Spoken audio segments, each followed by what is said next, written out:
이게 무슨 소리일까요? 숲의 건축가 까막 딱따구리가 집을 만들고 있군요. 까막 딱따구리는 나무를 쪼아 비바람과 눈보라를 막아주고 뱀이나 쥐와 같은 천적을 피할 수 있는 훌륭한 안식처를 만듭니다. 하늘다람쥐나 원앙이 몰래 둥지 속으로 들어가 사는 경우도 자주 있는 일이죠. 하지만 까막 딱따구리와 그의 둥지에 사는 동물들이 기후변화로 인한 피해를 입고 있습니다.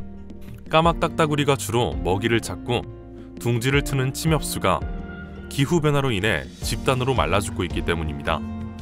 기후변화로 인해 위기에 놓인 것은 까막 딱따구리만이 아닙니다. 청둥오리, 두루미와 같은 철새는 알을 낳거나 겨울을 나기 위해 계절에 따라 자신의 서식지를 이동합니다.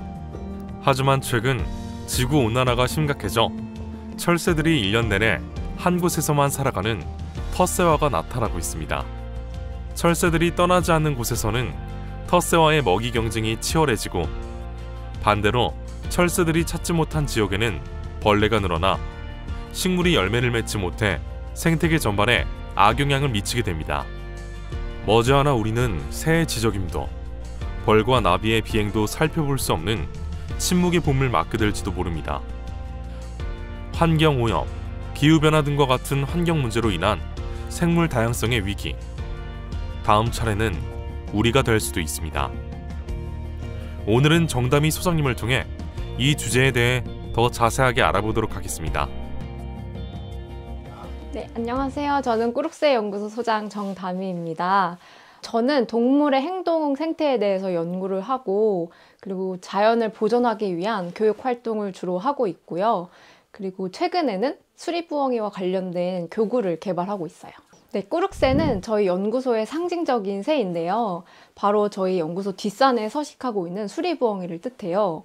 꾸룩새 연구소는 어머님의 권유로 2012년도에 자연을 관찰하고 공유하고 기록하고 연구하자는 취지로 설립되었어요. 지금 연구소 주변 숲이 많이 사라지고 있고요. 논도 메워지고 있어요.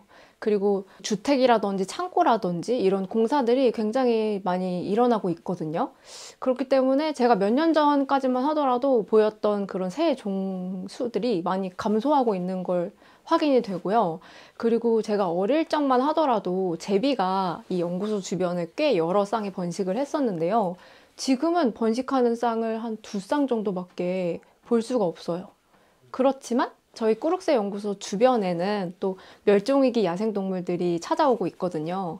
그래서 이곳만큼은 저희가 잘 보존시켜 주기 위해서 노력하고 있어요. 보통 생물 다양성이라고 하면 야생동물 혹은 자연 이렇게 국한돼서 생각하시는 분들이 많더라고요. 하지만 생물 다양성은 지구상에 존재하는 전체 생명들을 의미를 하는데요. 생물 다양성이 중요한 이유로는 지금 여러분들이 있는 곳 그리고 내가 지금 먹고 있는 음식들 내 지금 몸을 둘러싸고 있는 옷들 이런 걸 생각해 보셔도 쉽게 생물 다양성을 이해하실 수 있는데 왜냐면 우리가 먹는 음식 그리고 우리가 입는 옷 발을 딛고 서 있는 이곳 역시 미생물부터 균류부터 동물, 식물 그리고 온갖 그런 생물들과 관련해서 저희가 함께 살아가고 있는 것이거든요. 그렇기 때문에 생물이 다양할수록 좋은 거고 다양하지 않다면 우리가 지금 이렇게 살고 있는 이 일상도 굉장히 좀 황폐해질 것이에요. 네. 그 조류 개체군에 영향을 미치는 주요한 요인이 날씨인데요. 그렇기 때문에 조류의 번식과 이동은 그런 출발 장소와 도착 장소의 온도라든지 그리고 먹이 이용이 가능한지 그리고 또 그곳에서 둥지를 선택하고 이제 새끼를 잘 키울 수 있는지와 굉장히 밀접하게 연관이 돼요. 그렇기 때문에 기후 변화가 생기게 되면 그런 새들의 도착 장소, 출발 장소의 온도가 달라지게 되고 좀 이상 기후가 생겨서 갑자기 비나 눈이 많이 내린다거나 갑자기 강추위가 나타난다던가 그러면 당연히 새들의 번식과 그런 이동에 극심하게 안 좋은 영향을 끼칠 수 있거든요. 그래서 더 나아가서는 한 종이 멸종에 이르기도 한다고 합니다. 네, 일단 기후변화에 영향을 주는 것 그러니까 생물 다양성 고갈의 그 기후 변화가 주요 원인이라고 해요. 우리 사람한테 영향을 줄 수 있는 걸로 이제 박쥐의 예를 들어 설명을 드리자면, 박쥐는 대표적으로 열대지방에 서식하는 호유 동물이에요. 그런데 최근 연구 결과에 의하면 이 박쥐가 온대지방으로 서식 범위를 확장시켜서 사람과 그 박쥐 사이의 거리가 좁혀지게 됐대요.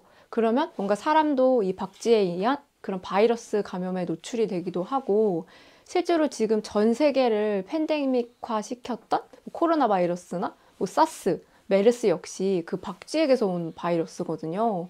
네, 그렇기 때문에 기후변화가 이런 생태계나 그런 동물들의 행동 생태에도 변화를 주고 있고, 이게 더 나아가서는 사람들에게도 굉장히 영향을 미치고 있어요. 네, 생물 다양성에 가장 영향을 미치는 요인이 무엇인지 아시나요? 바로 사람이라고 해요. 그렇기 때문에 이 사람이 이 생물 다양성을 회복시키기 위해서 노력해야만 하는데요. 그래서 제가 생각하기로는 일단 개개인들이 뭔가 이런 자원의 소비를 좀 줄이고, 그러니까 자원의 사용을 좀 줄이고, 그리고 국가에서는 이런 생태계를 보건시키고 보전시키기 위해서 더 많은 노력을 해야 되고요. 그리고 지속 가능한 생산을 위해서 힘써야 되고, 이런 생태계를 안전하게 동물들과 사람이 공존할 수 있게 오염이라든지 기후변화를 감소시키기 위해서 노력해야만 해요. 자원의 소비를 줄이는 것, 정말 필요한 것만 사고 좀 요새 미니멀 라이프라고 하잖아요. 그런 삶을 사는 것, 그리고 일상생활에서 그런 에너지의 사용을 좀 줄이고, 그리고 마지막으로는 자연에 대한 관심을 많이 가지면서 또 그렇다고 해서 자연을 너무 가까이에 가서 자연과 접촉하고 막 그러지는 않게 자연을 배려하고 자연과 거리두기를 하는 삶을 실천했으면 좋겠어요. 가장 보람 있었던 일은 몇 년 전에 그 수리부엉이의 서식지가 개발 위기에 놓였던 적이 있었어요. 그때 이제 많은 분들과 힘을 합쳐서 그 수리부엉이 서식지를 지켜낸 일이라고 할 수 있고요. 앞으로도 더 동물과 사람이 공존할 수 있게, 그런 삶을 살 수 있게 저희 연구소가 더 노력해야 될 것 같아요. 저는 11살 때부터 새에 관심을 갖기 시작했고요. 그리고 관찰을 하고 기록을 하였고, 그리고 탐구를 하고, 지금은 이제 연구의 그 범위로 확장이 된 사람이에요.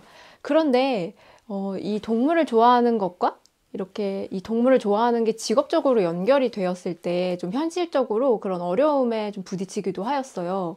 그래서 동물을 좋아하는 학생들에게 해주고 싶은 말은, 내가 진짜 동물을 좋아하는 건지 아니면 연구가 좋은 건지 그렇게 잘 판단해서 했으면 좋겠고, 자기가 좋아하는 일이 한번 싫어질 때까지 열심히 해보라고 말씀드리고 싶고, 미국의 위대한 자연학자이셨던 헨리 데이비스 소로우라는 분의 월든이라는 책을 학생들이 꼭 읽어봤으면 좋겠어요. 일단 자기가 좋아하는 일 있다는 것은 굉장히 잘된 일 같아요. 그래서 그 일이 싫어질 때까지 한번 열심히 해보라고 말을 해주고 싶고요. 자연학자이신 헨리 데이비스 소로우라는 분이 계신데, 그분이 이런 말씀을 하셨어요. 자신 있게 꿈을 향해 나아가고 상상해온 삶을 살려고 노력하는 일하면 일상 속에서 성공을 찾을 것이다. 네, 이런 말을 해주고 싶네요.